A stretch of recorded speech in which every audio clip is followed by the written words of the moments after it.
EVM पे सवाल खड़ा करने वाला कौन सा है वो पहला व्यक्ति जानते हैं आप? किसने सबसे पहले ईवीएम पे सवाल खड़े किए थे? और दूसरा व्यक्ति कौन है जिसने ईवीएम पे सवाल खड़े किए? आपको जानकारी मैं दे दूं, सबसे पहले ईवीएम पे उंगली उठाने वाला भारतीय जनता पार्टी का एक कद्दावर नेता लाल कृष्ण आडवाणी ने ही ईवीएम के ऊपर सवाल खड़े किए थे कि ईवीएम से कभी भी निष्पक्ष चुनाव नहीं हो सकता है, क्योंकि ईवीएम इंसान की बनाई हुई मशीन है, उसे हम कहीं भी सेट जैसे चाहें वैसे कर सकते हैं। आप सबको याद होगा लाल कृष्ण आडवाणी का यह बयान। दूसरा बयान माननीय प्रधानमंत्री श्री नरेंद्र मोदी जी का है।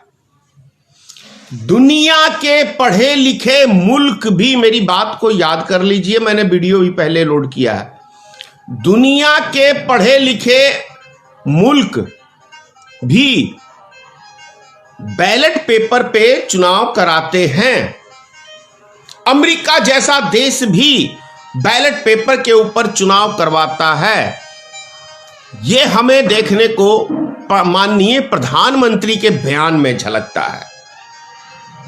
अब यह सवाल यह उठता है कि एक तरफ माननीय प्रधानमंत्री जी ये कह रहे हैं कि ईवीएम निष्पक्ष नहीं है, ईवीएम घोटाला होता है।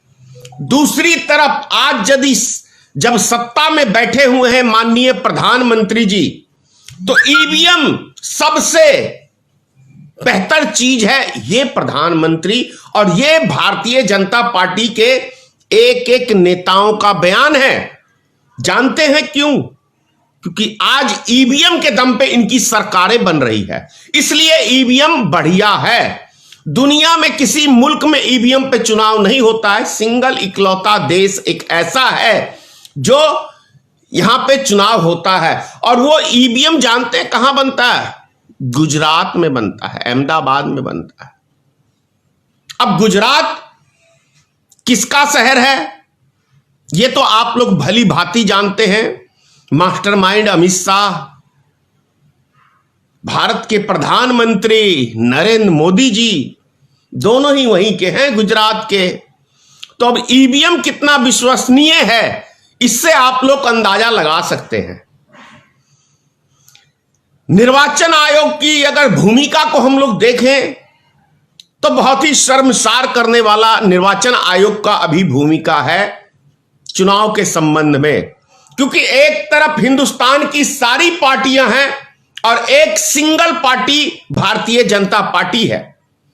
जो भारतीय जनता पार्टी निर्वाचन आयोग को यह कह देती है कि दिन है तो निर्वाचन आयोग कहता है दिन है, यदि यह कह देता है भारतीय जनता पार्टी के रात है तो निर्वाचन आयोग यह कह देता है कि रात है।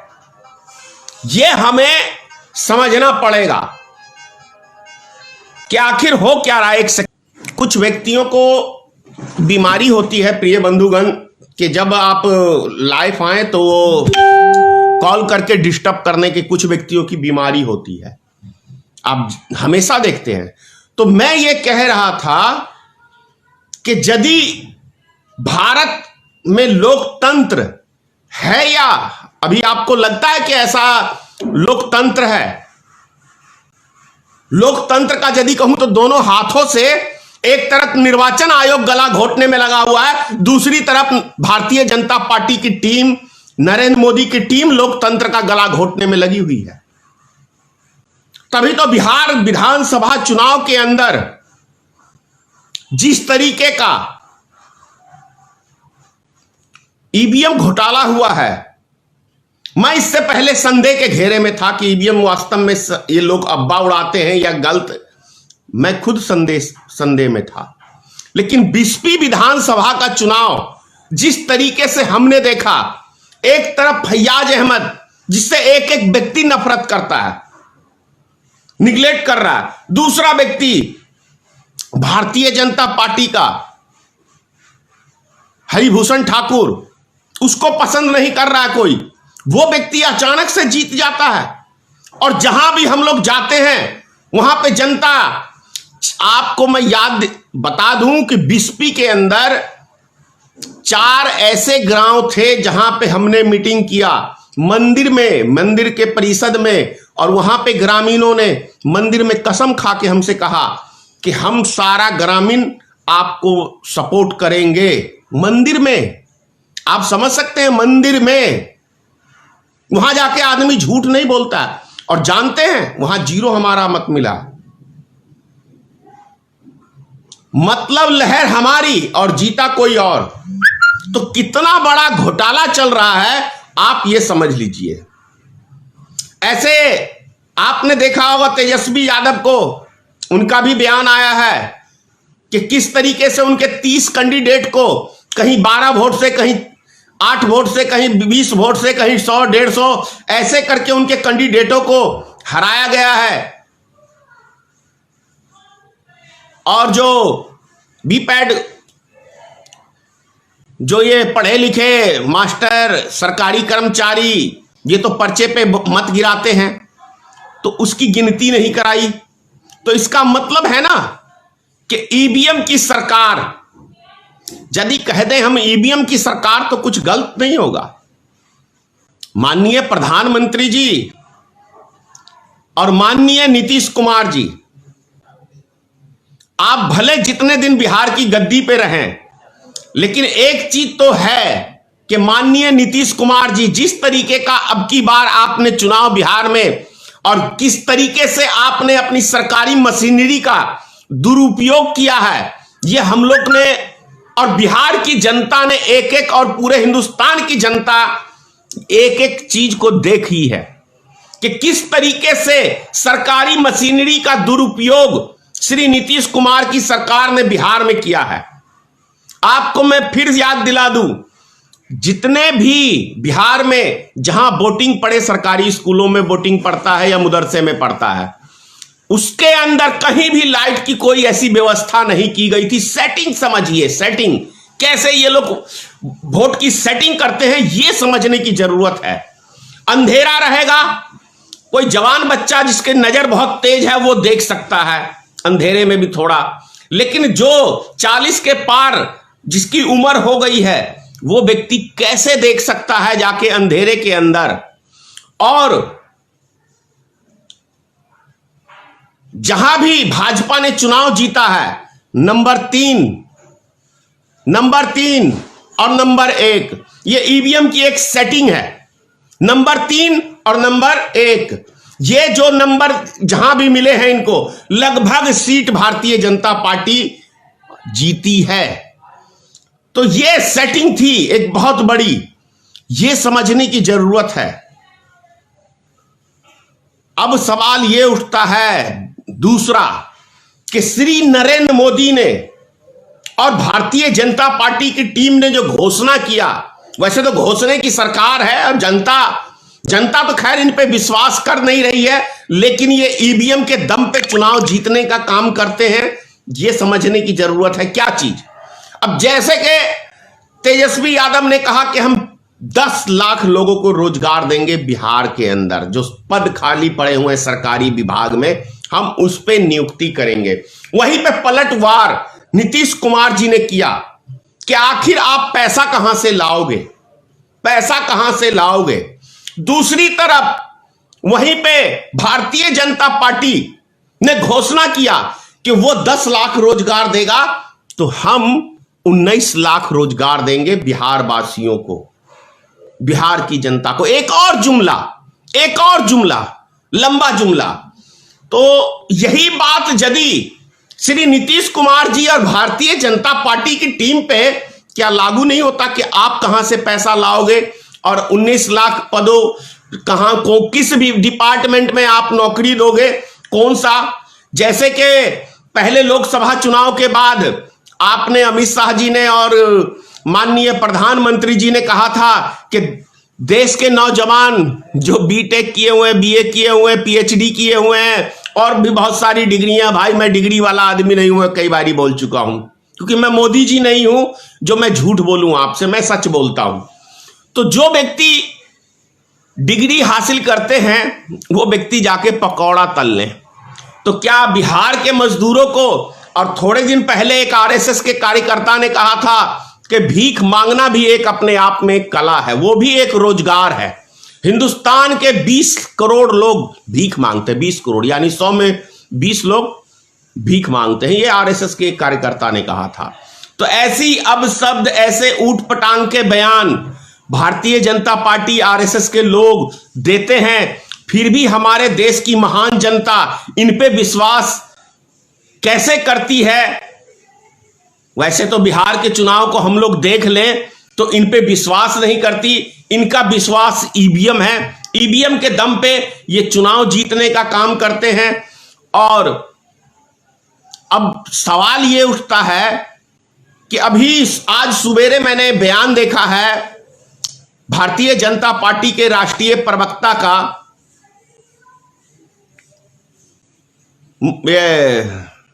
शाहनवाज हुसैन साहब का।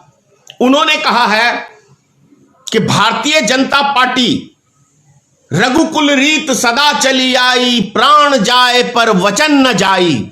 ये बयान दिया है इन्होंने कि हमने वचन निभाया है नीतीश कुमार जी के साथ कि आप बिहार के मुख्यमंत्री रहेंगे।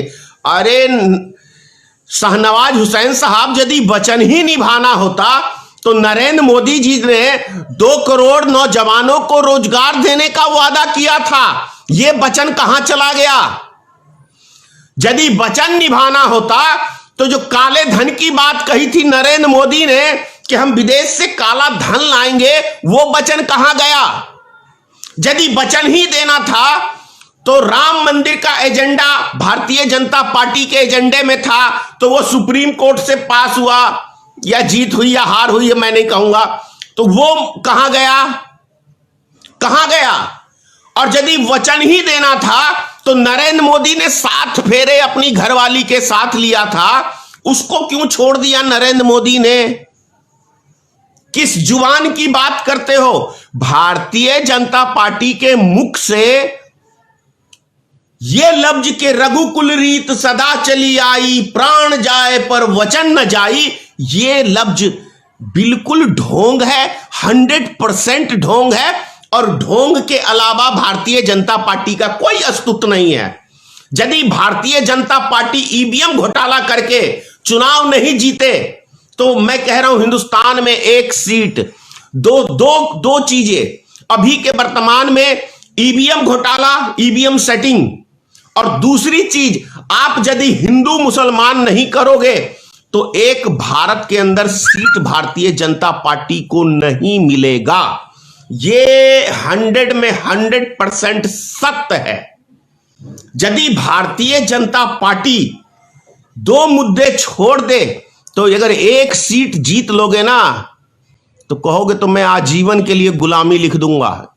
1 सीट नहीं जीत सकता है भारतीय जनता पार्टी। और जो हिंदू मुसलमान का दंगा कराए वो लोकतांत्रिक की बातें करे, ये इससे ज्यादा और शर्मनाक कोई दूसरा बयान नहीं हो सकता है। अगर यदि भारतीय जनता पार्टी भारत जलाओ पार्टी नाम रख ले, भारत में आग लगाओ पार्टी, तो ज्यादा बेहतर लगेगा। और नरेंद्र मोदी का तो वैसे भी एक इतिहास बना हुआ है कि जब वो गुजरात के मुख्यमंत्री बने तो वहां पे भूकंप आया, यानी कि कुदरत ने इसको कबूला नहीं। उसके बाद गुजरात के मुख्यमंत्री बनने के बाद गुजरात में दंगे कराए 2002 में, गोधरा कांड याद है ना? याद है। और उसके बाद जब देश के प्रधानमंत्री बने तो नरेंद्र मोदी ने 10 करोड़ लोगों का रोजगार छीनने का काम किया। और उसके बाद नरेंद्र मोदी जी ने एक ऐसे भारत के इकलौते राजा बने हैं, प्रधानमंत्री बने हैं अभी इस कलयुग के अंदर, जिसने मंदिर में जाने से प्रवेश रोक दिया। जानते हैं ये कौन करता था? ये कौन करता था मंदिरों में प्रवेश? रावण बोलता था तुम देवी देवताओं की पूजा मत करो, हमारी पूजा करो। कंस बोलता था देवी देवताओं की पूजा मत करो, हमारी पूजा करो। वो पाबंदी लगाया था। और ये कोरोना वायरस के नाम पे आप समझिए थोड़ी सी बात को कि कोरोना वायरस के नाम पे मंदिर में ताला लॉक करने का काम किया, मस्जिद में ताला लॉक करने का काम किया, जबकि डॉक्टर भी, हम डॉक्टर के पास इलाज के लिए जाते हैं तो डॉक्टर जब निराश होता है तब वो व्यक्ति बोलता है डॉक्टर कि मैंने तो अपना काम किया, बाकी का काम तो ईश्वर करेगा, भगवान करेगा, अल्लाह करेगा, गॉड करेगा। वहीं पे नरेंद्र मोदी ने उस गॉड के दरबार में, भगवान के दरबार में, अल्लाह के दरबार में हमें अपनी फरियाद करने के लिए रोक लगाने का यदि किसी ने काम किया तो वो नास्तिक है। वो ढोंग करता है। नरेंद्र मोदी नास्तिक है। उस नास्तिक ने हमें मंदिर में भी प्रवेश के लिए रोक लगाया। उसने नेशनल दस्तक की आपसे गुजारिश है कि अगर इसको बचाना चाहते हैं तो नेशनल दस्तक को सब्सक्राइब करने के लिए रेड कलर के सब्सक्राइब बटन को दबाएं, फिर बेल आइकन की घंटी दबाएं। नेशनल दस्तक को बचाने के लिए बहुत जरूरी है कि हर खबर को शेयर करें, लाइक करें, कमेंट जरूर करें।